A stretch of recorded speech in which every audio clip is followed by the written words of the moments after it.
పేదరిక నిర్మూలనకు కుప్పం నియోజకవర్గం నుంచే శ్రీకారం చుట్టబోతున్నామని ముఖ్యమంత్రి నారా చంద్రబాబు నాయుడు స్పష్టం చేశారు.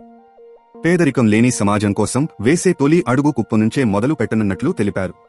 పేదరికం లేని గ్రామం, పేదరికం లేని మండలం, పేదరికం లేని నియోజకవర్గంగా మున్ముందు కుప్పాన్ని తయారు చేస్తామని హామీ ఇచ్చారు. ఇందుకోసం ఒక ప్రణాళికతో అధికారులు పని చేయాలని సూచించారు. సింపుల్ గవర్నమెంట్, ఎఫెక్టివ్ గవర్నెన్స్ తన విధానమని అధికారులకు తెలిపారు. గత అడ్మినిస్ట్రేషన్కు ఇప్పటికీ చాలా వ్యత్యాసం ఉండబోతోందన్నారు. అధికారులు ఫిజికల్, వర్చువల్ పని విధానాలకు సిద్ధపడాలన్నారు. బలవంతపు జన సమీకరణతో పెద్ద పెద్ద సమావేశాలు, భారీ కాన్వాయ్లతో, సైరన్ల మోతతో హంగామాలు తమ ప్రభుత్వంలో ఉండవని స్పష్టం చేశారు. సాయంత్రం 6 గంటల తర్వాత సమావేశాలు వద్దని మంత్రులకు ఇప్పటికే సూచించినట్లు చెప్పారు. అధికారులు కూడా వేగంగా రియాక్ట్ కావాలని, ఎఫెక్టివ్గా కార్యక్రమాలు ఉండాలని సూచించారు.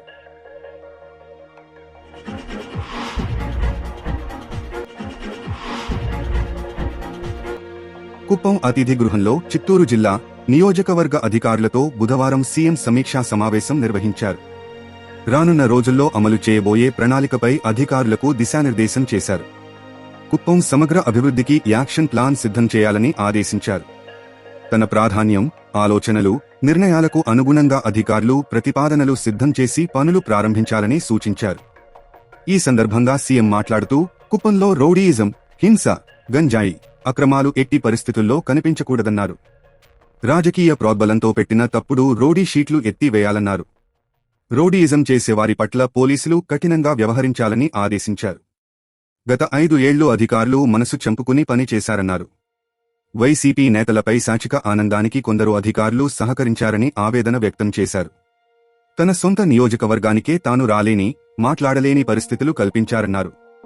2019 వరకు ఒక్క కేసు లేని తనపై హత్యాయత్నం కేసు పెట్టారన్నారు. గత 5 ఏళ్లలో ఎన్నో అక్రమ కేసులు పెట్టారన్నారు. ప్రభుత్వ వ్యవస్థలను నాశనం చేశారని, ఇది తనను బాధించిందన్నారు. కుప్పంలో మళ్లీ ప్రశాంతమైన వాతావరణం రావాలని ఆకాంక్షించారు.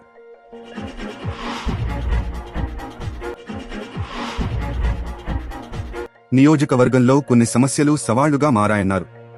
తాగునీటి సమస్యను పరిష్కరించాలన్నారు. ఎన్టీఆర్ సుజల స్రవంతి ద్వారా ఇంటింటికి తాగునీరివ్వడంతో పాటు హంద్రీనీవా కాల్వ పనులు పూర్తి చేయడానికి ప్రణాళిక సిద్ధం చేయాలన్నారు. వ్యవసాయంలో మెరుగైన విధానాలు తీసుకురావాలన్నారు.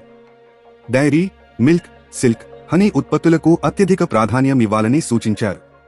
కుప్పంకు ఫుడ్ ప్రాసెసింగ్ పరిశ్రమలు తెస్తామన్నారు.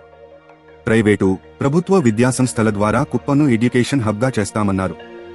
యువతలో నైపుణ్యాన్ని లెక్కించేందుకు, అవకాశాలు కల్పించేందుకు, వారిలో నైపుణ్యం పెంచేందుకు ప్రత్యేక ప్రణాళికలు అమలు చేస్తామన్నారు.